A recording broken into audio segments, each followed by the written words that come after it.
Hi, I'm Paul Schaefer, I'm Will Lee. and you are watching the Letterman podcast.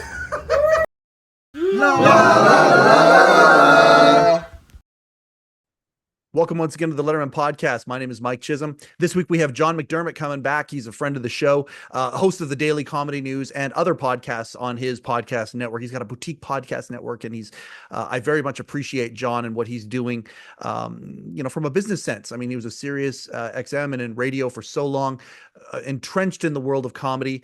We certainly talk about comedy in this episode. But it's not just comedy. We do a lot of talking about Letterman. Of course, it's been a big week and a half, the Fast Network on Samsung TV Plus. We certainly talk about that. We talk about Dave's interview on GQ, and if you haven't watched that, heavens, you'll if you're an enthusiast of David Letterman, the way that I am, you will have a lot more fun watching Dave's GQ interview that just came out than you will watching this show. Certainly, it was really, really good. But then come back to the show because John and I talk about it. I just very excited to present my conversation with a friend of the show, host of the Daily Comedy News, John McDermott. John, when I'm so glad that every once in a while, when something happens in comedy, you'll just throw an email out to me, and it's like, oh yes, John and I got to connect, and it feels like two comic books doing the crossover thing. When we do this, I'm so glad that you're back on the show. So much to talk about in the world of comedy, in the world of late night, in the world of Letterman. Lots of stuff this week, even when it comes to David Letterman. Thank you so much for coming back on the show. I really appreciate this, and I'm just looking forward to just conversing with you, my friend. No, happy to be here. I'll tell you, when you just sent me the link, my podcast, Daily Comedy News, is just audio. So you've got the high pressure video. So I'm like, oh, let me check my hair. Now, I've got the David Letterman Gulf of Mexico thing that he had in the 80s. So I got to make sure I moose it up. Otherwise, I have that thing going. So I have that in common with Dave. But it hit him about 20 years earlier than it's hit me. The hairpiece is securely in place. It looks fantastic. You're doing very well, sir. I know. There are days I'm like, William Shatner and I have the same hair. Mine is natural, but his current piece looks pretty good. Good Canadian boy, William Shatner. You know, one of the secrets that he said to life, people always asked him, because he's like freakishly elderly compared to how he looks. And I mean, don't get me wrong. I don't want to, I don't want to be an ageist or anything like that. But he looks fantastic for his age. And somebody frequently he's been asked how he looks so good. And he says every single year he puts 5 pounds on. And that was his, because I think the 5 pounds smooths out some of the things that would be wrinkles otherwise. But no, this is great. How's Daily Comedy News going? I mean, I love your podcast. I cannot endorse it enough. For those of us out there who love this thing called comedy, the Daily Comedy News podcast is fantastic. It's a nice little bite where every day you kind of get caught up with what's going on in the world. There's lots of little inside jokes if you listen to it along the way, kind of like Letterman. There's ongoing little jokes that you put into this thing. It is such a great show. How's it going for you? You're like 1,400 episodes in, something like that. Yeah, I've been doing it probably 5 years or so. I feel like it's really in a groove that I have my creative voice and where I want the show to be.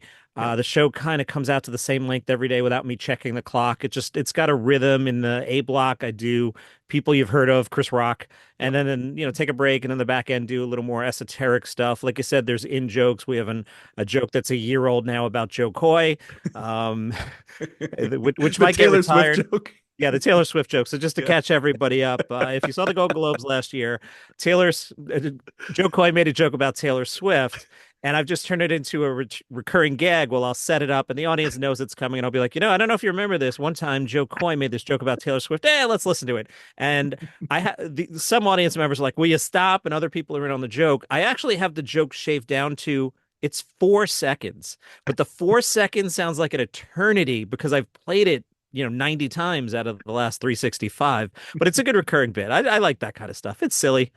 Very much a Letterman.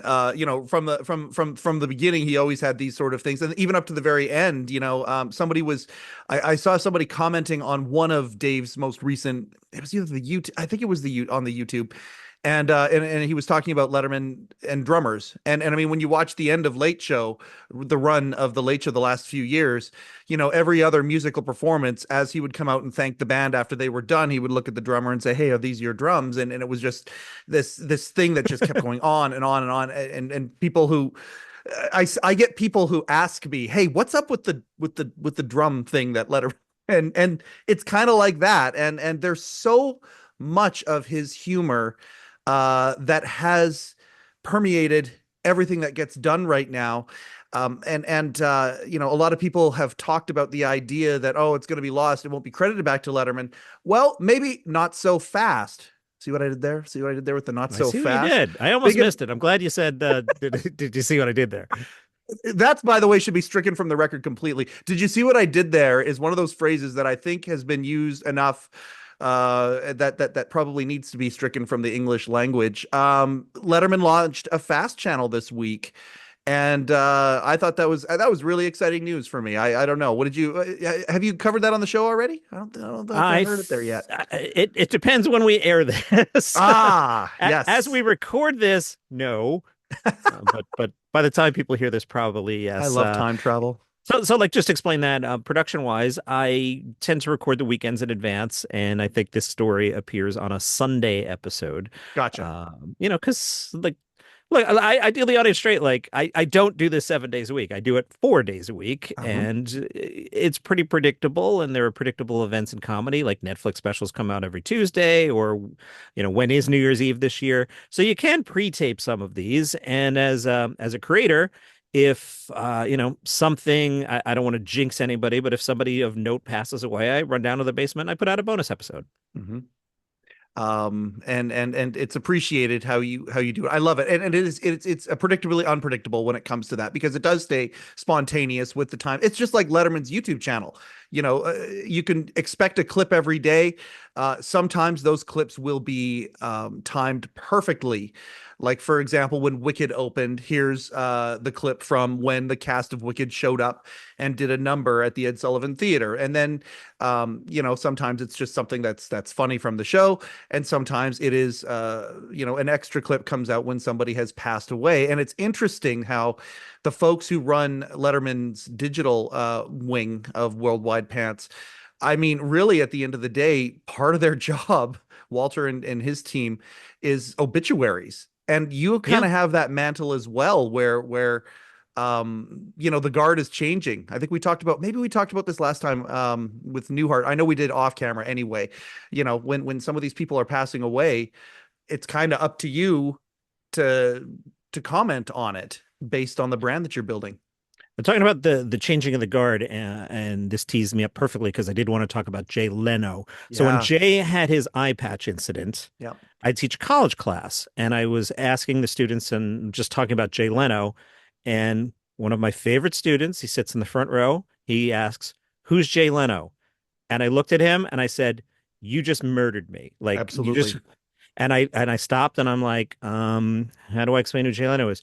He hosted the Tonight Show before Jimmy Fallon, was my best answer. Yep. So that brings me to, it was just in the news. Leno was talking about why he stays in Hampton Inns and what went down. And he was pretty funny about it, explaining this was on Spike Feresten's podcast. Yep. And Jay was explaining that, no, the mafia didn't come to Pennsylvania to find him and throw him down a hill, which once he pointed it out, I'm like, yeah, that you probably, if they wanted to get to him, they could get to him in LA. He's around. But I was thinking about this. So here you have a college student who has no idea who Jay Leno is. Yep. Now, Jay doesn't have the most generic face, the way, say, like if Stephen Colbert took off his glasses and passed me in the airport, I might not recognize him. Yep. Jay has a more of a character's face. Definitely. But that said, if he checks into a Hampton Inn at 1 a.m. in nowhere, Pennsylvania, there's a pretty decent chance that the person working is young and just goes, "Mr. Leno, you're in room 332." And like, he could probably check in as Jay Leno. Yep. Absolutely. We just did an episode. Actually, I still got it on the desk here. We just did a review episode. We're talking about Carson the Magnificent because the Zemi book just came out after all that time. And we've been talking about Johnny Carson. And it's funny. It's almost like there's not a day that goes by where I'm like, well, you know what? why we do this show, one of the reasons we do this show is because people are forgetting who Johnny Carson was, and he was the biggest star in the world, and people look at me so quizzically. And even, 2 years later after starting Letterman podcast, people will say to me sometimes, they know I'm a financial planner by trade, and they'll be like, yeah, but he's got 2 podcasts too. And they'll be like, oh, what kind of podcast do you host? And I'm like, well, yeah, I host a men's mental wellness podcast. And the other one, and I ask this question now. I never used to. Do you know who David Letterman is?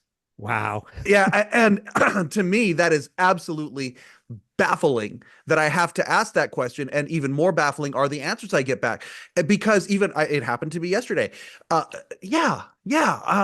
I'm like, who, and I do the exact same thing that you do. And I don't even lead with Colbert. I say, do you know who Jimmy Fallon is? Because I feel that he's the one that of all the late night hosts, I believe he's the one that speaks to the youngest demo at this point. Yeah. Than any of them, even more than Taylor, I think, even. And oh yeah, I knew who Fallon is. I said, okay, well, he has the Tonight Show, right? Letterman's one of those guys. Oh yeah, that's who. That is baffling to me. But at the same time, I believe that the Worldwide Pants, they're in kind of legacy mode in some respects. They're combating that by creating this fast channel. I'm really excited about the fact, if you're a Samsung TV owner, you can go to Samsung TV Plus, and I think it's channel 1000.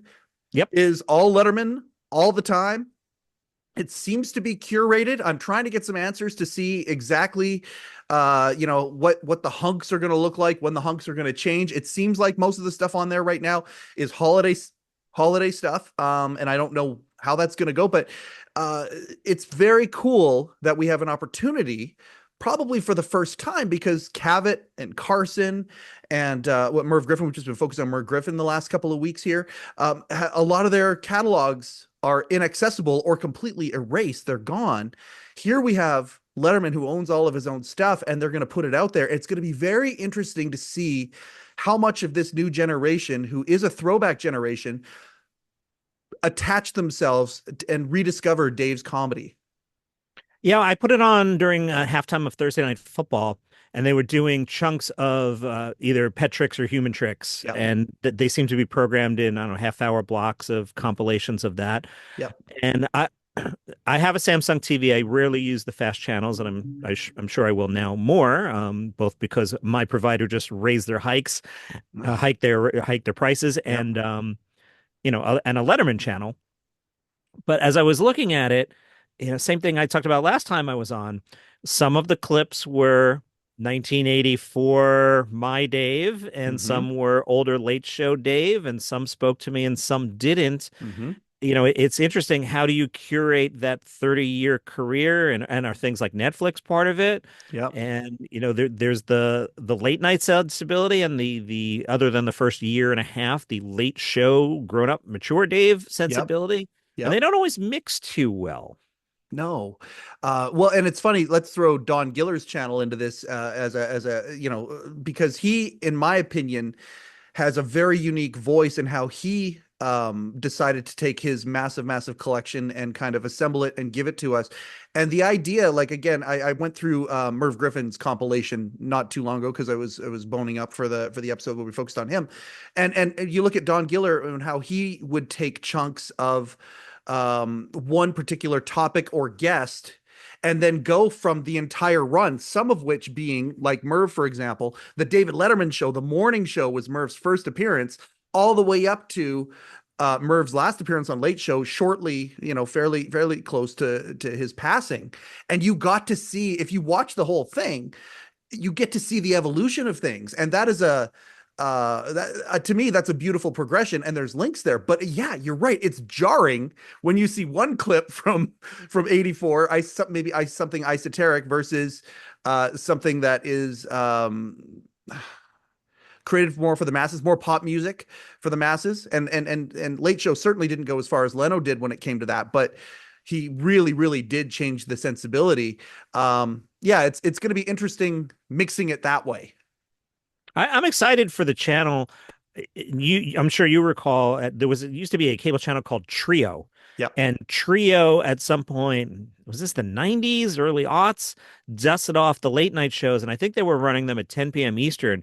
And yeah, I would have had a TiVo then. Now I'm dusting it off. So early aughts probably. Yeah. And I was like, wait, I can just watch 1983 Letterman episodes. This was Yeah. amazing. And Yeah. I took them all in. So I like that it's there, the random factor of, if I tune in and I'm not into this guest, it's a little throwback. We're here in the age of on demand and streaming, so a Hmm. fast channel is a little bit retro. Hmm. But how great that all this content will be surfacing again. Yeah, I'm really excited for it, and I hope that I hope that the people who love this thing that we love so much, which is comedy, I hope that a lot of these people will dive into this and take a look at, some of the architects of what we have that is mainstay right now. Dave being and the writers, of course, and all the producers. Like Dave is the first to say that it wasn't just him; he was the tip of the spear, but the support system and the team that he assembled behind him, how they changed comedy. They really did. And so it's great to see that. I hope that we can see more of some of this old content that we might not have seen before, and it gets utilized. But it's so difficult because of the red tape that exists. Rights. I mean, how many of these things that we loved so much have changed hands from a rights perspective because this conglomerate has swallowed up this conglomerate, and now it becomes really difficult. Worldwide Pants is in such a unique spot because Dave owned his show. He owned his content, and that's just it's a very unique spot that Dave has given himself in the industry. A lot of this estate stuff gets tied up in an absence of rules. Like, so for example, if you wanted to, I don't know, license a clip of Steve Allen for use on a video podcast that you're Mhm. going to stream on YouTube, is there even a rule? Yeah, great point. Great point. Especially if you're talking over it and you're now kind of repurposing it a little bit. Is there a rule? Is there not a rule? And are they going to? Yeah, that's And who gets paid? Yep, yep. That's Very complicated. absolutely. So anyway, good stuff for that. Also, coinciding. The Letterman, the digital is one thing, but then there's, what new stuff are we putting out? By the way, Dave won an Emmy. We haven't talked about that. Isn't that a neat thing? How his My Next Guest with John Mulaney won an Emmy. So his current offerings are still current enough that they're being awarded things. I was very happy to see that. Yeah, it's funny. It happens to everybody. You start out as the counterculture, and if you put in your 30 years, you're the culture, and there's some new guy looking to take you down.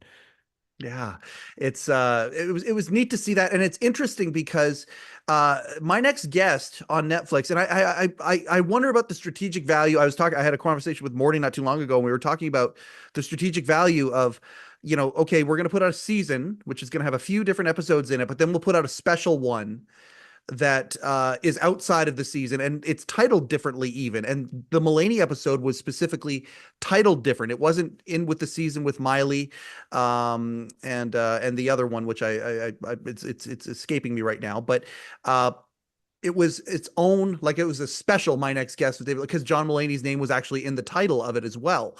And that's the one that won the Emmy. It was a powerful episode. Really, really cool. He's doing the Tom Snyder thing and getting the stuff out of John, the dinner with his dad. It was just such a powerful episode. I'm glad it was recognized. But then you got Dave on Neil Brennan giving an interview that, I mean, one of the best interviews I've ever seen. And then recently, have you had a chance to watch the GQ story of David Letterman and Zach Barron interviewed him? It was a phenomenal outing, I thought. I read the article, and I don't want to take over your show and start dragging you around, but I No. do want to discuss the part where Letterman talked about not being able to live up to Carson, and then talked about today's host and kind of threw them a bone, as if I think he may have caught himself on the fly, realizing like, oh, I'm going to sound like a jerk saying today's hosts aren't as good as Carson, which they're not. Let's all be real. No one is. Absolutely. That was Letterman's original point. Yes. But then he started talking about, well, maybe some of them are as good as Carson. And I'm not here to be negative, but like who could that even mean? Like, clearly Jimmy Fallon is not Johnny Carson. No. Colbert is doing something else and not trying to be Johnny Carson. So Yep. is Jimmy Kimmel today's Johnny Carson? I could maybe drag it up to Jimmy Kimmel's today's David Letterman, but I don't Yep. think Kimmel's today's Johnny Carson. Yeah, I heard that as well. And I think, I don't know, he was talking about, like, when you think about somebody, because I listened to that as well, and I was thinking, okay, well, that's very interesting. Throwing them a bone is a fantastic way of putting it. But I thought about Johnny's skill set, and I've been down that rabbit hole for the last month, probably. I've been watching a lot of Carson clips, again, with the Zemi book and talking about that. Carson had a skill set that Letterman never, ever even tried to emulate when he did his show. Number one, because he wanted late night to be very different, and late night had to be very different than the Tonight Show, but also because, again, they just celebrated. I don't know if they highlighted on Dave's YouTube channel on the Barbara Gaines show, just highlighted when Dave was on Mary's variety show and how much he hated the dance number, and to the point where he didn't only had to do it a couple of times, and then they said, okay, you don't have to do this, being on that variety show. Johnny Carson had a skill set that very few people kind of had at that time, from the magician, the singer, a little bit of actor, the sketch stuff he would do, as well as the host, game show stuff, and then broadcaster. All of these things kind of won. And as I heard that Dave talk about that, to me, I thought he was talking about Fallon from that perspective, because I look at Jimmy Fallon, like him, don't like him. That dude can do a lot of stuff. He is very, very, like, I hear him sing Neil Young, imitating other things. And doing the Fresh Prince of Bel-Air theme is the one that comes to mind, but he does these very interesting things, whether you like him or don't like him. You cannot dispute the talent that guy has, and the enthusiasm. He has the little sparkle in his eye, the way Johnny kind of did. And when I heard that, I thought, oh, he's kind of talking about Fallon and his skill set. But it was interesting hearing Dave talk about that on that interview. Also, his dad and Paul Schaefer, both organists. That's one thing I took from from that. That was an interesting story about his dad with the organ. That was really compelling to me. Whenever Dave goes into his past, yep, and pulls out these little nuggets. There's a story that Zach, I don't even know why it came up or how it came up, but Dave revealing, a story about his dad and maybe some comparison there. But it was a very, very good interview, I thought. Well, let us be fair to Jimmy Fallon. Yeah. Jimmy Fallon's job is to host The Tonight Show at 11:30 on NBC. Mm-hmm. That's a specific job where you're playing to middle America. For example, David Letterman at 12:30 was, I'll just use the word weird. He goes to 11:30, puts on an Armani suit, and after a year kind of goes towards middle America. Mm-hmm. You have Conan O'Brien being weird at 12:30. He comes to 11:30 and tries to be weird, and we know what happened there. So you bring Jay Leno back and you play back to middle America. Now, you and I and fans of this podcast remember the young Jay Leno in a leather jacket that would show up on late night and be edgy. I would describe Jay Leno as edgy. Now, some people might be like, Jay Leno, edgy? You're crazy. I'm telling you, go back and watch the clips. They're on the Fast channel. He's there. He's edgy. Mm-hmm. So Fallon, he's executing The Tonight Show. He has a lot more to his game, but that's not what the job is. Mm-hmm. That is exactly right. I'm glad that you said it that way, because even people who sometimes watch this show, the dozens of fans that we have of the Letterman podcast, a lot of them are still in that Team Dave versus Team Jay camp. But when you watch the two of them together, and again, on Don Giller's channel, you can go and you can see the entire compilation, the entire evolution and run of when Dave and Jay used to play off each other. And you're right. That's exactly right. I wouldn't necessarily compare him to Burr, but he might be that generation's kind of comparison there. There was some observance that was there that had bite to it. It had real bite to it, compared to what we saw. And yeah, it's just it's a fascinating evolution watching this stuff, watching how there are so many late night hosts, and because of that, it's had to be, I hate to use the word homogenized. I don't know if that's the right word, but it's diluted. It certainly is diluted compared to what it was. Now, let me ask you a question. I've mental exercise. I've never actually done that, and I haven't done it as I just thought of it 30 seconds ago. It's 1992. Is that the year? Yep. David Letterman takes over The Tonight Show. Jay Leno, maybe he doesn't get a show at all. Maybe he gets CBS, maybe he gets Fox, but Yep. David Letterman is hosting the Tonight Show. Yep. What do we actually get? Do we get Oh. the CBS version? Do we get a guy throwing pencils through a window? Like, what do we get? And do you and I like it? Yeah, and I mean, I said this to Bill Carter. I've said this to, I think said it to Zinnemann, and some of these other people too. I am so grateful that he didn't get the Tonight Show. Obviously, at the time, sometimes it's one of those things. Sometimes a blessing comes like a kick in the teeth, you know. But I'm so glad that he didn't get it because again, we're talking about Carson here. Carson was so powerful. And he had evolved his place. He had worked the way into the seat that he was sitting in, and the groove was so uniquely suited to him. He was so powerful. That was his chair to the point where he had ownership. And Letterman walked literally into being able to leverage himself to move over to CBS, got to take basically the blueprint of what Johnny had, the idea of owning his show, the idea of the next time slot and his company being able to do that. And continue it on for 20 some odd years. If he would have gotten the Tonight Show, suddenly ownership for the first time in well over a decade would have come back to NBC, which they were very excited to have. And you think about the network executives and Dave's relationship from late night at that point, how cantankerous it was.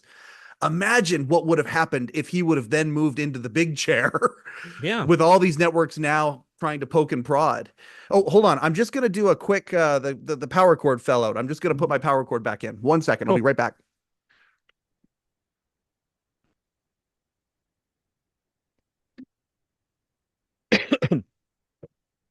Sorry about that. We're good now. No, good. But you know what I'm saying? That would have been, I don't know that we would have liked, I think personally, if he would have been awarded the Tonight Show, from everything I've kind of looked at and read, I don't know that NBC was ready to bring the Tonight Show back to New York. I feel like that the way the tea leaves have kind of been written, I feel like Dave would have moved to Burbank.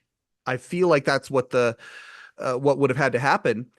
To me, New York City is a character in Dave's show. I really think that's a huge factor.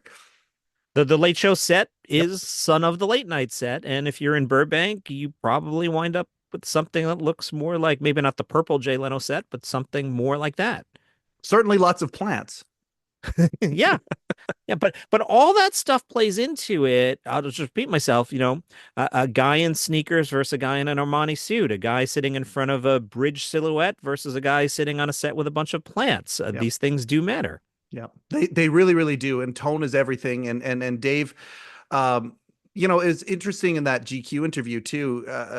Zach is just incredible. I live vicariously. I don't know that I'm ever going to have the chance to have a conversation on camera with Dave, and I live vicariously through the people who do. I know the questions I want to ask him, and the questions that these guys ask him, that Neil Brennan and Zach just did, they're asking him questions that I wouldn't ask him just out of respect. If I talked to him today, I'd want to talk about just current things that he sees. I wouldn't want to go into the past, because of the reputation of how he doesn't like talking about that stuff. These guys have the aplomb and the esteem that they're able to talk about this stuff. And, to me, Dave is a New Yorker, but he was talking about, hey, Indianapolis, we're here. This is your hometown, right? And it's interesting. One of the things I want to ask Dave is, are you a New Yorker, or are you a hoser, or is it a Hooser, or is it a combination of both? Are you a new Hooser? It's interesting to me that he's doing press at all. Yeah. Was the GQ to promote the Fast Channel, or is that a coincidence? No, they talked about it. And I mean, it was in November that they shot it. So, and they did talk about it near the end. They did. So I assume it was to promote it, but also it feels like to me, where they position Dave are in very specific spots. You think about Dax's podcast that he was on. You think about Neil Brennan's podcast. The GQ. That's a great. To me, if Rolling Stone hadn't gone through some of the, I don't know. In my opinion, I don't know, and maybe I'm way off on this. Rolling Stone isn't what it was back in the day when Dave was, gracing covers and doing a lot of these stories with Rolling Stone. It's a different beast now, but GQ seems to still kind of have that same, I would say the same thing with Vanity Fair, still seems to have that kind of tone and prestige. To me, those are the spots that they're putting Dave into to do press with occasional lighthearted appearances here and there. But to me, it was very, very, very classy, the piece that they did. Well, there's also with the legacy media, there's a way you roll. So I've played in, I do a podcast in my basement. I've worked for SiriusXM. I've been entertainment adjacent for 30 years. Yep. So if you do Rolling Stone, GQ, 60 Minutes, unless Mike Wallace is sitting around for you, you're not going to get, Dave, have you ever done crack? That question's not going to happen. Yeah. Letterman's not going to do a random podcast because he doesn't know that I'm not going to say, Dave, you ever do crack? Because what does he do with that question? He says no, and then the headline is David Letterman comments on whether he did crack, right? Exactly. So they don't want to do that at all, and I'm not at all suggesting Dave did crack. Let me be very clear. David Letterman has never done crack. No. My point is, he doesn't know that I'm not going to ask him that and an awkward question. Whereas the bigger brands, the legacy media, are more known, and it's both sides. It's like you don't even have to say like, you're not going to ask Dave about crack, right? Like you just know. You just know. You invite somebody on your show. It's a friendly environment. My point being, us basement podcasters, we're lesser known. Yeah. So it's just not going to happen. Now, I would imagine in your case, you probably do have enough Letterman whisperers who could tell him this guy's all right. He's not going to ask you if you, let me change it up, eat peanut butter and jelly for lunch. That's why they haven't had me killed up to this point. That's exactly right. But celebrities have brands, and you control your brand, and you don't want to overexpose. Like if we look at this, I reached out to you and went, oh my goodness, David Letterman actually did an interview. That's why I reached out to you. And if he were on a podcast every third day, I wouldn't have shot you a note. That's right. And it's funny. I don't know that I've said this publicly. I've certainly talked about it with a few of my guests and a few people that are close to Dave. And it seems to be the ship has sailed. The last person I talked to about this, definitely inside, but adjacent, but also very, high up and inside. And he said, well, if you were in Dave's camp, what would you have him do? He asked me that question. It was like literally throwing a softball down the plate to me, and it wasn't recorded. But I'll say this to you, because I know that you are certainly when you Joe Rogan is so big now. We talk about Carson and who's our current Carson. To me, there is no other answer than Joe Rogan. The Rogan bump is crazy. You talk about Nikki Glaser a lot on your show. I believe a huge part of her ascension and people observing her talent cannot be understated. I want to be very, very clear about that. The spotlight was certainly put on to her over the years by Rogan. She has definitely been a recipient of the Rogan bump in many ways. Tony Hinchcliffe, same thing. But to me, the softball going down the plate, I'm like, if it's me as a fan, and this is exactly how the person said to me, he goes, boy, you are answering that question as a fan. But to me, fan service in this day and age is not a bad thing. To me, if you want to have a compelling, tying it up with a bow kind of a scenario, you have Dave go down to the mothership. You have a night at the mothership in Austin, Texas, which is based on the Comedy Store, except let's fix the Comedy Store and make it even better. If you look at the blueprint that Rogan has created at Mothership, the bar is called Mitzi's, and the door, they've taken that blueprint. Adam Egget is there. You take Letterman there with guys like Dreesen, guys like Altman. You bring out some of the people who are not doing as well health wise maybe, and have one last little hurrah there, a tribute to these things. You have Dave show up on Rogan's podcast, and then you do a My Next Guest on the stage of the mothership with Joe Rogan, who, like it or not, he is and to me, that is like, oh my gosh, would I love to see that. But I just don't know if Rogan's too polarizing because of exactly what you just said, how well Letterman's positioned himself. I don't know that would ever happen. But from a fan perspective, my God, that would be compelling. But so I love the idea of Dave going on Rogan. I like listening to Rogan's podcast for many reasons. I like to listen to podcasts as I drift off, and Rogan's Yep. audio, he doesn't start screaming or get hyper. These are very deep conversations. Yep. I am able, like I can with any conversation, I can take some of it and go, I agree. I could take some and say, I don't agree. For example, if you said to me, Petrix is better than a 5-story tower, I would vehemently disagree, but I wouldn't like dislike you. I would just be like, well, he's wrong about that. And I would just move on with my day. Yes. If you told me Dave went down there for 3 hours and 20 minutes and we got a long conversation that wasn't, so what was it like when you didn't get the Tonight Show? Asked and answered, he's talked about it. Exactly. Rogan would ask him about, he might ask him about drones, and then that tease it up for Letterman to be funny. And again, let me be clear, David Letterman has never done crack, but if Rogan, not a guy in his basement, if Joe Rogan said, did you ever do crack? That would get comedian Dave Letterman to snap to and answer that with a witty remark. Yes. And that wouldn't be like an accusatory thing. You would get the comedy there because it's two people with a body of work who would have the respect of the language of comedy, and they are both celebrities. And it would just be different than if I randomly threw out that question. I would love that. And then the flip side of that, I think, would make a lot of sense. You also talked about, what should Dave do these days? And I think doing hits on Mulaney's thing is actually kind of perfect. It allows him to be elder statesman, but it allows him to appear as the Dave that you and I fell in love with. So for 7 minutes, he can be goofy 80s Dave and let Mulaney be goofy 80s Dave turn Mulaney and do the weirdo late night show. And Dave can show up and do 7 minutes and be kind of fun and then go back to hanging out. Yeah, that's exactly. I think Mulaney show and 12 more. He's got 12 more coming. Is that the? Yeah, we don't know when or where or what it's going to be called, but yes, 12 more at some point. And that's going to be an event, right? Because the first six, eight, whatever it was, were very well received. So that raises the bar. So Netflix has to book a little harder because all eyes are going to be on this time. Now it's not an experiment. Now it's John Mulaney as a late night show. But have Dave back because you know what Dave's going to do, and he'll do it well for 8 minutes, and then he can hang out further down the couch, which is just a wonderful phrase to say, right? That's very Carson, like move down the couch, and it's great. We're all going to watch it. Yeah, well, and I think, okay, so Dave was on the first hunk. Why put him on the second hunk? Well, no, because the idea of friends of the show, like we've got a little segment called Friends of the. You are one. You're going to be invited to one day. We'll bring in a couple of Letterman writers or people or whatever, and then a couple of friends of the show, and we all just have we did our first one a couple of weeks ago, and it was fantastic. The idea that Mulaney is building friends of the show, and one of the friends of the show happens to be the guy who is the best ever at it. I think, again, I don't go the king. I go the Godfather. Okay, fine. Johnny was Don Vito.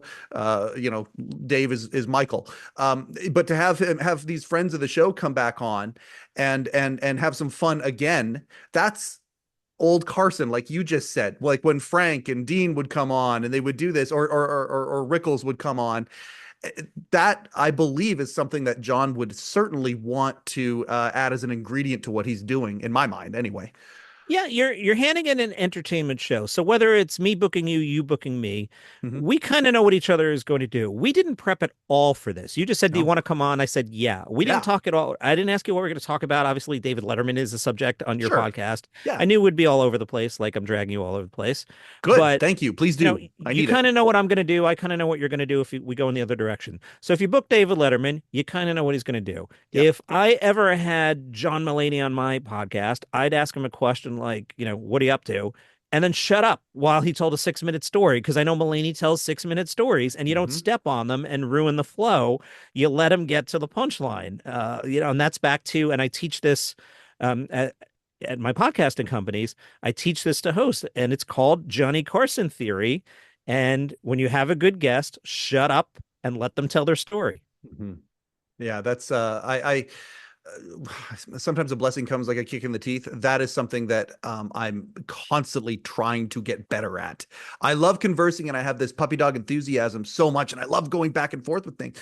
But many times I do that, and that's something that I really am trying to stop doing. And you're right.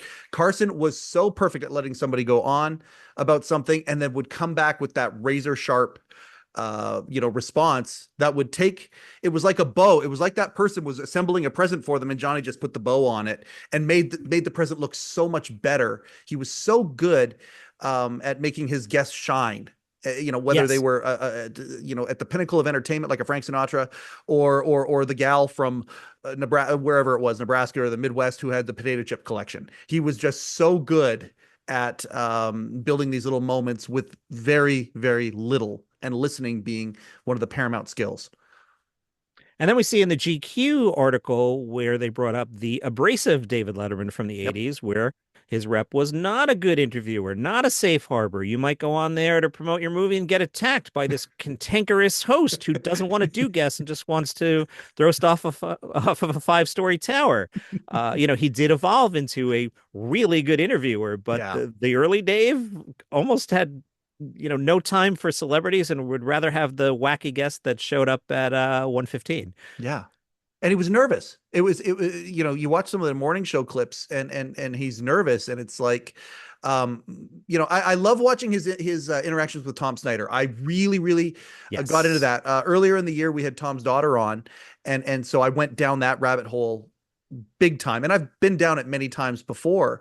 But one of the things that Tom Snyderism is, he would call people kid, and he used to call that to Dave. You say, "Oh, it's okay, kid." Well, watching Dave and Tom talk during the morning show era was very interesting, because you could just see reverence, but also nervousness that he had. And then we have been able to, this is the wonderful thing about these legacy, the very, very few legacy entertainers that we have seen, we've been able to see their evolution. Whereas now he completely switched the volume switches. It used to be that the right, equalizer was turned up all the way. The goofiness, the esoteric stuff, the observational with a twist stuff.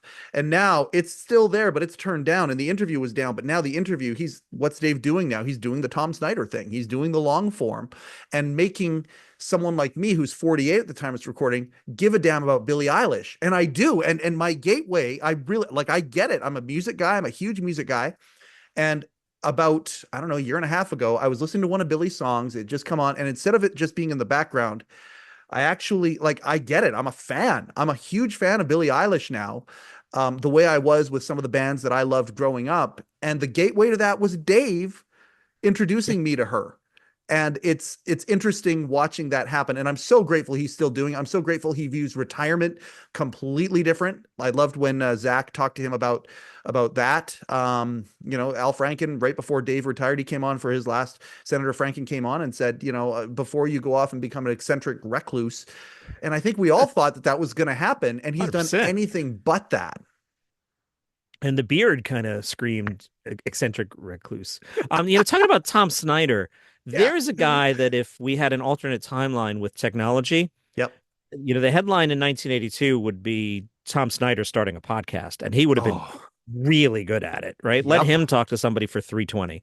Yep. Yeah. Oh, God, that is a fantastic point. I mean, because he would be able to take long form anywhere. Again, like you said, makes it a little dangerous. He wasn't afraid to talk about anything. He's a big man. He was not afraid to talk to people, ask them the hard questions. Wasn't afraid to say, "Hey, buddy, I disagree." He wasn't like Rogan in the sense where Rogan doesn't. He shows interest. He's engaged. He's very well read, but he doesn't show a ton of emotion. Where Tom brought that to the table, and I love that about him. I love the emotion that he would bring when he was talking to people. I think Cavett would have been a great podcaster. Bob Costas would have been a great podcaster. Mm-hmm. And they're all doing shades of the same thing: long form, deep interviews. Without a clock. It's what people want. I understand the algorithm and what the algorithm wants to make technology sticky, to keep people looking at it and whatever, and have them kind of, tune out. I understand that, but I think the reason that the biggest podcast in the world and many of the other, runners up are long form. And, Dave, during the press conference when they brought Tom over, one of the ways he introduced him was he said, I was one of those people that probably watched 80 to 85% of all of the first run of the Tomorrow Show. No VCRs back then. He was Right. so long form, and radio, of course. I mean, your background's radio as well. I mean, so yeah, I'm really glad that long form is showing itself. I think, and not to get political, because I don't have a dog in the fight. I'm Canadian, so all of my tidings and opinions have maple syrup flavor attached to them. I believe the last election had to do with long form versus sound bites down in the States. I really do believe that long form will win the day, because it's what people are craving. People want this exchange where we are present, and the conversation will win the day. That's why stand up is so big right now. You have somebody who's up on stage for an hour, not being interrupted, and the beginning, middle, and end of these presentations are it's leading to bucks, it's leading to commerce. It's been a big year this year. We're at the end of the year while we're recording this thing. I want to ask you, I don't know if you've actually released the list yet and when you're going to release the list, but you constantly talk about on the Daily Comedy News, what's going to be in the top 20. And I'm super curious how your list is forming. Is the list done? Are you ready to go? Is it close?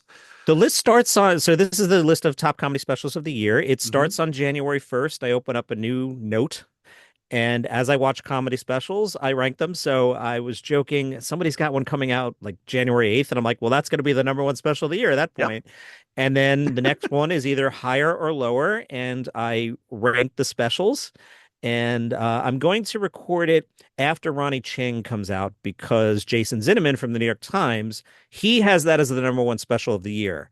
So if he's got it at number one, I'm pretty confident it's got to be in my top 20. Yeah. Although I'll come back to that. I'll come back to that in a second. So I'll record it probably around December 20th or so and run it in the 2 days after Christmas. I'm going to do top specials, and then the next best specials that aren't the top, and then a third episode of, and here are other specials that exist that I didn't put on the list, and here's why. Part of that pre-taping for the holidays, even comedy news will slow down. I'm a human. It'd be kind of nice not to record an episode on Christmas Day, so December 26th will be pre-taped. But back to Zinnemann. So I've been talking about this a little bit. Yep. Now, before I get letters, everybody listen to what I'm saying before I get letters. Our audience actually throw darts. They don't send letters. Our audience throws darts. So anyway, continue. All right, everybody. I'll say something and I'll ramble for a second to let you think about it. Who is the comedian of the year, everybody? Okay. Who's the comedian of the year? Now, I'll let everybody think about that on a ramble for a second. I could make a case for Joe Rogan. Some people think he helped win the election. I can make a case for Tony Hinchcliffe. Some people thought he had cost someone the election, and Kill Tony's pretty popular. I can make a case for Nate Bargatze, who has a Christmas special out and a Netflix special December 24th before the end of the year, and everybody loves him, and he sells out arenas. So Jason Zinnemann named Nikki Glaser. And this is where I fear the letters that, you just hate women. I don't have two daughters.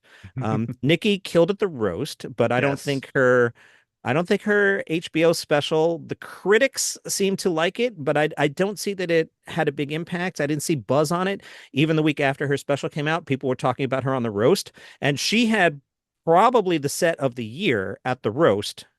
Yeah. And the roast is probably going to be number one on my list. And I've been open about that. And unless Chang knocks it off, I have things like Attell are way up there, but the roast was just amazing television. Anyway, so Zinnemann, who has Ronnie Chang as number one, maybe I won't agree with him because he gave Nikki Glaser Comedian of the Year. As I've said on my show, Jason Zinnemann knows more about comedy than I do. I dip my head in respect. Bow to the supremacy of Zinnemann. Absolutely. 100%. But I personally am not feeling it. And I would personally put Nate as number one this year. Oh, and Mulaney is definitely in the conversation as well. Mulaney should be in the conversation. Gaffigan should be in the conversation. Yep.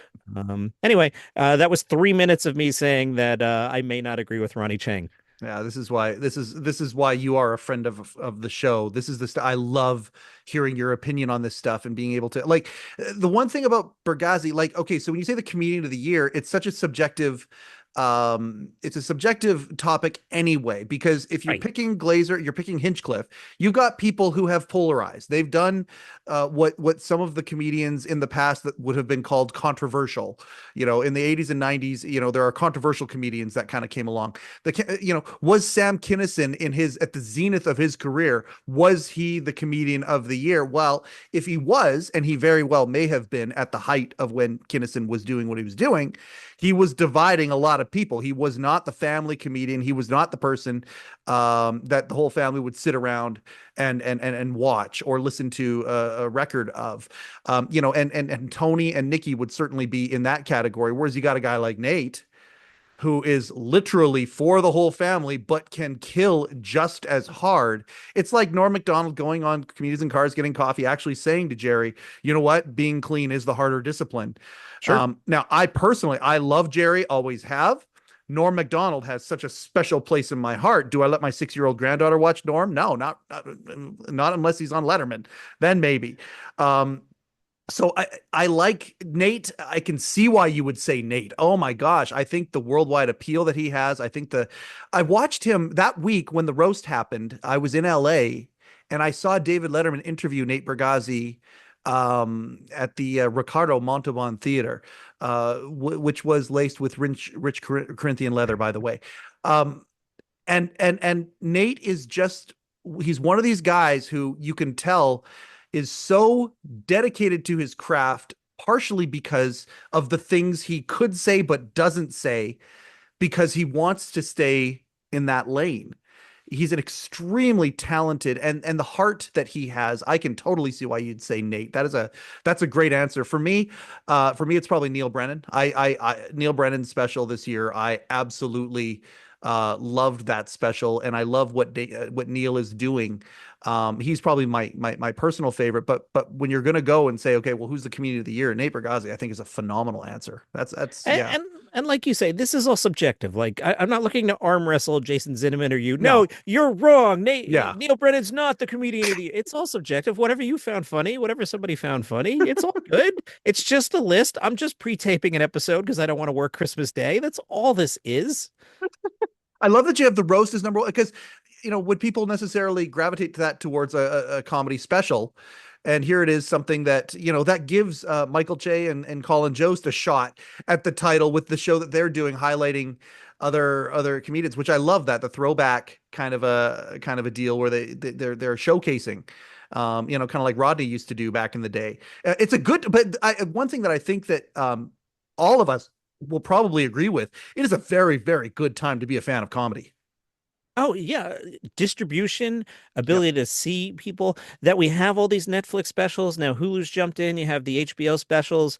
Anyone can self-release on YouTube. Mm-hmm. And this is why I always advise my audience, if you go to a comedy festival, Mm-hmm. go to the showcase shows, go to the local small club / bar where they have 6 comics doing sets. Don't go see Chris Rock. Do I like Chris Rock? Yes.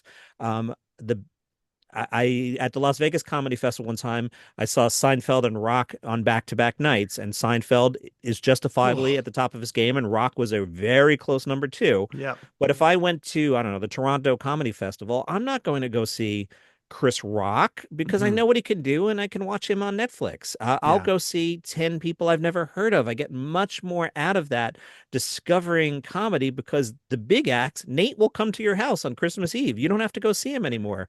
And I'm not trying to not sell tickets for people. Don't worry, Nate and Jerry and Jim, and they're all going to sell out very well. Absolutely. But for comedy fans, go see a smaller show. You never know who you're going to see. I remember Chicago Comedy Festival. It was a rainy night. We were at, is it Zanies? And a guy named Hannibal Buress got up and crushed. And I was like, oh, this is great. Well, you think about how the phenomenon that is Kill Tony. And I mean, for, these overnight successes, right? Well, we all know that's a bunch of BS. Most of the time, it's not an overnight success. There are people who have been busting their butt for so long in the small clubs. And Kill Tony, who people would go see it, or they would watch it or listen to it, and they would say, this is the funniest thing that's out there right now. And 75 people are a part of it. Brian Redband and those guys, you got to, whether you like them, the concept, whatever, or don't, you cannot deny the success that they've become. And it started as you're talking about, one of these showcase things. And it's so much fun, just like a band, when you discover the band that's the next best thing before they become the next big thing. Um, it's a great feeling. Oh, that's great advice. You're like a wealth of knowledge when it comes to this stuff. It's like No, you've been doing stop. this for a while. Stop. I love Kill Tony. I understand the comedy snobbery of it's just a minute, and a minute is not a tight 5, a tight 8, not an hour. I get it. I Mhm. get it. Kill Tony is a show. I'm a civilian. I just want to sit down and listen to something, watch something, and be entertained. Yeah. Somebody gets up for a minute. They're funny sometimes. More often than not, they're not. Tony comes in with a sleigh, rips them to shreds. We all laugh. Next. Yeah. One of the funniest things of the year was Shane Gillis coming by in character as Trump and Oh, co-hosting the show as Trump. Oh my goodness, was that hilarious? oh, it's so good. So good. Shane Gillis. There you go. Okay, so we mentioned a whole bunch of, killers here who were in the conversation. There's a guy right there. You talk about a guy who's dealt with adversity, the public perception adversity in a way that just Chappelle, same thing, people, are apparently up in arms, and just said, no, I'm going to keep doing what I'm doing. I'm going to let my voice be heard. And Shane Gillis right now, just a phenomenal talent. And yeah, that night where he came out as Donald Trump was fantastic. And even Lorne Michaels admitted he kind of blew it and kowtowed to NBC when they didn't want Shane on the cast of SNL. You kind of wish you had Shane. Here's another reason why I love your show so much. When I read one of the quotes, because I follow this stuff all the time, and see the stuff online. And recently, though, Lauren, he kind of did the same thing in my mind that what he did with Norm Macdonald a little bit. He kind of passed the buck over to the network, and you caught it too, and you talked about it on your show. I love that you catch some of these things and throw that out there, because he kind of blamed it on NBC with Shane Gillis. My old mentor, a guy named David Bernstein, taught me Yep. this many years ago. I was the assistant program director at WR New York. Dave was the program director, and he was teaching me the concept of Steinbrenner, meaning George Steinbrenner. So anybody who is familiar with 80s Letterman knows who George Steinbrenner is. I won't have to explain. And he said to me, sometimes George calls you up and go, hey, I signed a player and he's now the left fielder. And your job as the manager is to make that work. And then you can go back to your office and you can throw a rock against the wall and be mad that Steinbrenner's interfering with the plays you would have called and the team you would have had. But Mm-hmm. your job as the manager, you're going to play this guy because the owner said so. Mm-hmm. So even if you're Lorne Michaels, sometimes you got to play along with the network. We all have capital that we can use. Is this a battle you want to fight or not? So is Lorne going to use his capital to defend a guy that had been announced on the cast 2 days earlier and take on the network for that, as opposed to say, I don't want to name names. If somebody on the current cast did something, Yep. and I don't know what they would have done, and Sure. NBC was like, oh, we should get rid of so and so. Maybe Lorne goes to bat for somebody who's been on the show for several years, a Yeah. little more than using the political capital against, all right, we announced this guy, nobody knows who he is, whatever. We'll just pick somebody else to be in the cast, whatever. It wasn't a big deal. Yeah. Shane Gillis wasn't yet Shane Gillis. Yeah. Yeah. That's a very, very good point. That's where it differs from Norm. This is the current anchor of Weekend Update, and this is happening where Shane at that time. Yeah, so that's a very, very good point. Let's talk about Saturday Night Live here for a second, because I mean, everybody seems to be. I Did don't you hear know. it's turning 50? That is a recurring joke on my show, inspired by Letterman style humor. Did you hear SNL is turning 50? Yeah, I did hear something. I still think about SNL 40. I thought SNL 40 was one of the greatest, even though it was, some people say how long it was. Yeah, well, guess what? It's 40 years, and it should be. And let's highlight everybody before they start passing on. And in that 10 years, a lot have. So I will always voraciously defend SNL 40. But boy, SNL 50 has a lot to live up to because of that. And I can remember in high school when the SNL 15 anniversary, the primetime 15 anniversary happened, and how much I loved it, and how being, just in high school and seeing some of the stuff from the Chris Guest, Marty Short era that I hadn't seen before. because there were no VCRs at that point. I was in elementary school, and I didn't. My cast was the Dana Carvey cast. So seeing some of this stuff and these anniversary shows were incredible. And they've just gotten bigger and bigger and bigger and bigger. SNL 50 is going to be, it's February, right? Comes out in February? I think It's February that it's coming out. And apparently they're inviting everybody back again. Apparently they're going to do the same thing that they've done in the past. What a high wire act Michaels and company have. so. I have questions for you. Let's work this through. Let's start with the credits. Yeah. Do you have Daryl Hammond do Don Pardo and announce 200 names? Like, how do you even handle the credits? How do you handle that? Who gets to say live from New York? Do you go across the eras? So it's somebody from the original cast and Eddie Murphy and Will Ferrell and Tina or somebody and Bowen Yang. Like, how do you handle that? Yeah. Who gets to say, like, or do you give the honor to one person? Do 200 people come out on stage and say, like, how do you even produce that show? It's one thing to be like, okay, Gary Kruger stand in the back. That's fine. We understand that part of it, but what a show that's going to be, and an absolute must watch. Absolutely. And Lauren, whether you don't like, I think SNL is suffering from a little bit of what's going on in the culture here. I've jokingly called, like, again, the American election, the Bud Light election, where you've got this sort of, just like with Bud Light, you got a sort of silent majority that sits there. And when something happens, they react. I think SNL has been trying to figure out its tone as to what should we be putting out there. And I think this season, because you're talking, it's SNL 50 and the ratings are at a place where it's like, okay, well, is the tone exactly what everyone is looking for? Because the ratings have been soft. I don't think SNL 50 is going to be soft, by the way. And I don't think SNL 50 is going to have a political tone or a leaning. I think it's going to be a historical look, which is why I think it's going to be almost a refreshing show, because it's not going to be about social commentary in any way. And I think that might be something that they're kind of wrestling with right now. I think that might be sort of I didn't want to call it a growing pain because they're full grown, but it might be a little bit of a struggle that they're having right now. Yeah, I have found this season weird. So season 49 was not good.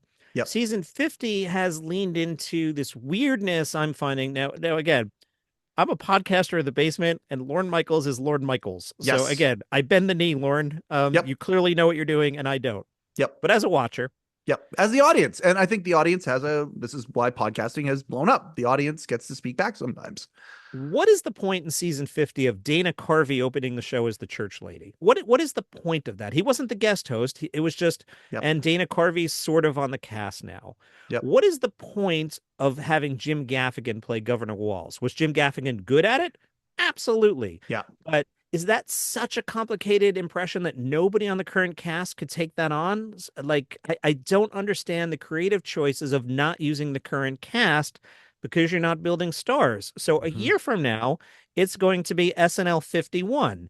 Do you still have Jost and Che? Do you still have Bowen Yang? And if you don't have those guys, you're in a rebuild year off the big celebration. That could get ugly really quick. Yep. The breakout star next one might possibly perhaps be Marcelo Hernandez, but I also feel like he kind of does a one-note character, and the same character shows up. Yeah, Marcelo's funny, but let's see if he can kind of evolve or whatever. Sherman's my girl. I love her. I think Sarah Sherman is fantastic. I adore her. But so let's put her in some sketches.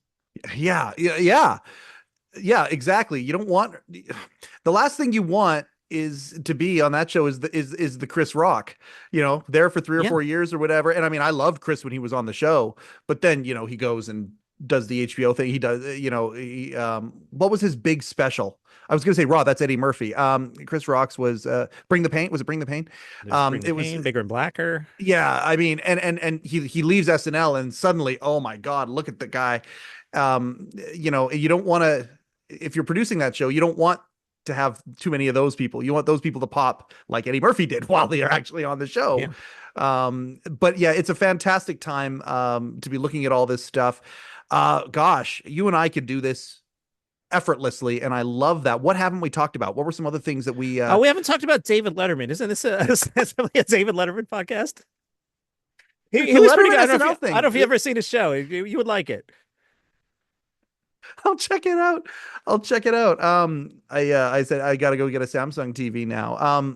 I wonder if because on the YouTube channel, I've had a couple people reach out to me and say, "Hey, it seems like on YouTube they did this experiment a couple months ago, where if you looked at the Letterman YouTube channel, there was a live tab, and Hmm. you could just click it, and it was going through a lot of these clips, many of which hadn't gone on. I wonder if that was a test pattern, or a test balloon, I should say, for the fast channel. It's going to be interesting to see if they put those back on YouTube again. I don't know if it's an exclusive thing with Samsung. I don't know if some of these other, could Roku now also say, well, oh, Samsung did it, we're going to sign a deal. I don't know if it's exclusive. I didn't see that word in any of the press releases this week. Did you? No, I didn't. That they gave it channel 1000. Yeah. Says something to me. I know Yep. when I was at Sirius, what channel number you would get would be Yeah. a massive discussion. You have no idea what a big discussion is, what channel number you get. Really? Um, Notice Howard is channel 100. 100 and 101, Howard. Yeah. And I mean, Yeah. I know that as a Canadian that doesn't even have Sirius, and I know that. Yeah. So that was a discussion as opposed to what's the next available channel? Okay, Howard 134. Yeah. Yeah. So that was a thing. So that it's channel 1000 makes me think that it's some sort of showcase for the Samsung TV product. Yep. So I have a Samsung TV. There's a button on the remote that will take you to those channels. The only time I ever use it is when I accidentally hit the wrong button and that comes on, and then I'm an old man. It takes me half an hour to figure out how to get out of it. I wanted And to get on even my last PlayStation, damn it. yeah. And last night I was trying to get to the Letterman channel and I got to it and I had trouble getting out of it, but they did have it showcased in their big advertising carousel. Yeah. So maybe they're trying to draw more attention to using those service because there is money in advertising. I don't know who sells for them, but Mhm. as I tell my college students and my producers, the answer is always money, right? Like, Mhm. yeah, I do agree with you that there's a legacy point to this because I've dealt with people in the Hope Estate, the Cavett Estate, and in those two Mhm. cases, there are definitely legacy parts of, let's keep the name out, the Carson Estate as well. Yeah, Um, absolutely. and you and I have talked to all the same people. We who I'm referring to here, and it's not a Yep. secret. I'm not like, Yep. oh, don't tell anyone who we were, but Jeff Sotzing, nobody knows who that is, Yeah. but right. So we've talked to those guys. So I think there's a legacy play here, but fast channels, you can't skip the ads. Yep. So let's make some money. So Mhm. I don't know, but that it's channel 1000 isn't an accident. Yeah, I agree. I totally agree with that. Also, but before we finish too, and I know it's an interesting kind of segue back, but you think about Legacy, who also has a fast channel, is Conan O'Brien. He was Mhm. he was there before hosting the Oscars this year. Really excited about that. But at the same time, that guy he's having a tough week, and I just want to throw a shout out to Conan O'Brien right now. Um, I can't even imagine what he's going through, losing his parents this week and within days of each other. And Yeah. I'm really glad that he's hosting the Oscars. I love Conan. I've always loved Conan unabashedly, and I think it seems right to me that he's going to host the Oscars. So we want to throw love out to him. Very, very much so. I know both of us feel that way. But Conan hosting the Oscars, I love that Kimmel did it. I think it's a curse. I love that Letterman did it, of course, naturally. Love that Dave only did it once, even though people say it was a disaster. It was not. It was actually really good. Then they started immediately creating the narrative that it was a disaster, which I think is charming and very Dave. But I believe Conan, this is long overdue. He killed it at the Emmys. Before I'm excited about Conan doing the Oscars. How about you? Yeah, because unlike Dave, where it's Dave's unnatural element, Conan will put on a straw hat and perform at a live version of Monorail, the famous Yeah. Simpson sketch, and walk around and sing and dance. And if he's awkward singing and dancing, doesn't care, and he will do that. So I think as a performer, he'll do really well. I think the industry likes him. There aren't anti-Conan people. He's someone that people root for. He's charming. He's been around for 30 years. Mhm. And then after the first 15 minutes, unless something wacky happens involving Will Smith, the host kind of disappears the back end of that show. Yeah. Kimmel a couple years ago came out and did a Trump joke on the fly, which was clearly written during the show. I will be Yes. very interested to see if Conan's sitting there with Smigel and somehow, some way they can figure out a way to add, and it not necessarily political necessarily, but something that would be, very, very current in that moment, and spontaneity, which Conan is of course very, very good at. If you watch him in front of some of these crowds that he would perform, he'd go to Comic-Con every year and do his show there, and the spontaneity that would happen there, obviously also very Letterman-esque. Letterman used to add spontaneity to his programs. It would be very cool to add some of that to what could be a very, very dull show. I've loved episodes of the Oscars. I have loathed episodes of the Oscars. I believe that the deck is stacked for this to be a love. I would caution Conan and Smigel. I come at this. Interesting. I come at this as a strategist, not from a political angle. Right. If we look at the recent election cycle, Yep. factually, Trump won. Yep. That's just a fact. It happened. May like him. You may like him. You may not. Yep. So somebody out there is a fan of Trump. Yep. Generally profiling the stereotypical Hollywood celebrity. The stereotypical Hollywood celebrity, I think if you walk down the street, most people would be like, oh, they're Democrats. Okay, fine. Yes. So if you on the fly start making Trump jokes during the Oscars, Yes. you're playing to the room. You will kill in the room. Yeah. But do you kill at home? And then my question as a strategist, on a celebration of the Academy Awards, why are you even going there? Make a joke about Tom Cruise. Yeah. Well, and that's where I was talking about. I wasn't talking about the topic so much. I just really was impressed with when Kimmel came out, and it was something that was done kind of real time, because he was responding to something that was happening real time, sort of, and you could tell it was spontaneous, and that's more the spirit of what I'm talking about. Exactly. If it's something about one of the biggest stars in the audience and something they're wearing or something they're doing, something that you can tell wasn't canned, and Conan is very, very good at that, and I hope he does that when he does host the Oscars. That's going to be a lot of fun. I hope he's part of SNL 50 as well, by the way. Yeah. When I say make a joke about Tom Cruise too, I don't say make a mean joke about Tom Cruise. No. You make a joke about his love of doing stunts, or how are you so handsome at 61, 62, or you have great hair, or I love your smile. You make that kind of joke. This is not a roast. This is not Ricky Gervais hosting the Golden Globes. This is the Academy Awards. Go down the middle. Here are some films we all liked. Let's celebrate them. Let's do some light jokes, and let's get out of here. Yeah. And I love that we can do this, and maybe we finish on Nikki. I'm excited. Nikki is hosting the Golden Globes. I hope that they let Nikki be Nikki the way they used to let Ricky be Ricky. That is what my hope is. Watching the commercials for it and the promos for it, I'm just kind of shaking my head going, oh, I feel like they're putting Nikki in a cage. I hope that they don't do that for the actual broadcast, because the Golden Globes can be one of those shows that steals the show when it comes to award banquets as well. I think a very big key there is the room. So she's been doing comedy on Thursday Night Football to 5 football announcers, and she sounds like she's bombing. Whether or not the writing is good or she's delivering it well, she sounds like she's bombing. So back to my friend Joe Coy. I'm not his friend, but back to Joe Coy and the recurring bit. Joe Coy told a joke that's pretty good. The only difference between the NFL and the Golden Globes is we have fewer pictures of Taylor Swift. That's the joke. And then they cut to Taylor, who either could have went, and I'm making, for those listening on audio, I'm smiling and holding up a drink. She could have done this. Instead, she gave a stone face and killed the room. Yes. Taylor Swift killed the room. Swifties come at me. Taylor Swift killed the room. So if Nikki gets up there, and I've read some interviews with her, she is aware that America doesn't know who she is. So she's got to win America over quickly. She's aware that she's not one of them Hollywooders. Yep. So she's got to win them over. So if she tells a joke and it lands and the room is loose and she's getting laughs, I think she can crush.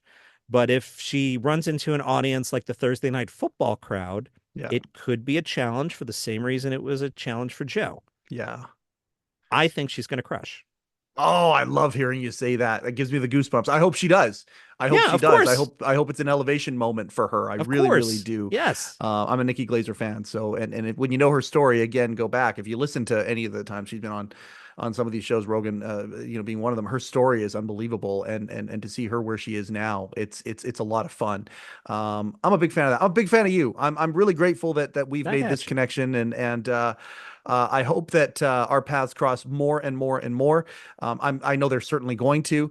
I hope that also that we're coming up to the 10-year anniversary of Dave calling it quits on Late Show. That's happening within the next 6 months. The 10-year anniversary is going to be happening. We're doing some special stuff on this show to commemorate that. And again, you're a friend of the show, so thank you so much for coming on here again, John. I appreciate that you're in my life, brother. Yeah, thanks for having me on again. Like I told you, I'll be your Tony Randall. Anytime somebody cancels, hit me up. It's going to be a lot more than that, although that is charming, nonetheless, of course. This has been great. Daily comedy news. And okay, hold on. Daily comedy news, but also you've got the Good News podcast as well, and the meditation one as well. I love what you're doing. You got your little podcast network there, the boutique Yes. podcast network. Let's talk about that and promote that a little bit too. Sure. So daily comedy news. I think we've covered what I might be doing on that one. Yep. I also host one called Five Good News Stories. Yes. It's inspired by what Krasinski did during the pandemic, and also inspired by it was my wife's idea. So it's a short show. I do five news stories that are all good news or smile stories, or as we used to call them in radio, kicker stories. So Yep. I'm not going to tell you about the horrible murder. I'm going to tell you about the wacky Guinness record and the dog that came home from 4,000 miles away and what the scientists are up to. And so the format behind the scenes is the first and fifth story tend to be quirky, some science in the middle. I limit it to one. I really could, every episode could be, and another dog found its way home. And then this Yeah. other dog. So I try to do one animal story, maybe one science, two quirky ones, and then whatever fits my mood. So five good news stories is the name of that show. And then the And then we spun Gratefulness off that. podcast. We Yeah. have one called 5 Minutes of Gratitude, which is Monday, Wednesday, Yeah. Friday. And just a quick show. I don't host that one, but my company produces it. 5 Minutes of Gratitude, and just get up and, think about like, all right, things are okay. Here's something Yep. to be thoughtful about, and go about your day. My men's mental wellness podcast that I host, very quickly, a couple of themes kind of came up. We're 100 and I forget how many episodes, well over 100 episodes in that thing. And a few themes came up with guys who are, talking about their mental wellness and sometimes struggles and victories and all that sort of stuff. And one of the themes that very, very quickly came up is that the antidote for many of these things that we go through is anxiety and things like that, is gratefulness. And the thing I love about your podcast, unlike this one, really short, really sweet, you get the points immediately, and it really does affect the way that you're viewing the day. And I love that, whether it is talking about comedy, whether it is hearing these good news stories, because there's a lot of good that goes on in the world. Much of it, unfortunately, just doesn't get publicized the way that it probably should. And gratefulness is a huge one. So I wanted to ask you, you guys produce it. What was the genesis? Where did it come from? I've wanted to ask you that for the last month. The Gratitude Podcast? Yeah. Yeah. Real answer? Yeah. We're a podcast business. Yep. Five Good News Stories was doing really well. Yep. And we brainstormed and said, what else could we do that people might like? And candidly, we could make some money doing. Sure. It's the podcast business. Yep. Like I tell my audience, daily comedy news. Look, I like talking about comedy. It's fun. I also run commercials in the middle of it. It pays my mortgage. It's that's why I do the show. Otherwise, I would just email you and be like, hey, did you watch that? And get it out of my system. Yep. So yeah, we were just five good news stories started to do really well, and we thought, okay, what's kind of sort of in the same lane that we could do, and that's where that came from. Oh, there we go. And it's awesome. It's water in the desert for a lot of people. I'm really, really excited, and I'm grateful for your Gratefulness podcast. We love it. Thank you I've very talked much. about We it should do many some cross times. So promotion. I would love to do that. Would love to do that. We'll email. We won't bore the listeners with Yeah, we'll do that. I just appreciate you very, very, very much. Thanks for coming on the Letterman podcast, and thank you for doing everything that you do. I'll do a real quick outro, and we'll say our goodbye privately. 1 second here. I will just do one of those. he does the shows so they can pay the mortgage. Man, I am not smart enough to do that. But at the same time, this is why we do this show. I love these conversations, as y'all know, and for again the dozens of you that have jumped on here and we talk about comedy all the time. This is exactly why we do the show. Is conversations like this. We love the long form. I'm so grateful for John for coming on here. We have one sponsor only at the Letterman Podcast. Hello-deli.com. Rupert may not own the deli anymore. And by the way, the Hello Deli, the successors, unfortunately, it looks like have closed up shop. Unfortunately, Rupert May ran the thing for years and years and years. And unfortunately, it looks like there might be a little bit of stuff there, but he may not own the deli anymore, but he has hello-deli.com, and you can go there for Letterman merchandise. One of the only places for official Letterman merchandise. You can also go to the Letterman official store that has just launched recently as well. This has been another episode of the Letterman Podcast with Mike Chisholm. Coincidentally, I am Mike Chisholm. Thank you and good night. Overcoat and underpants.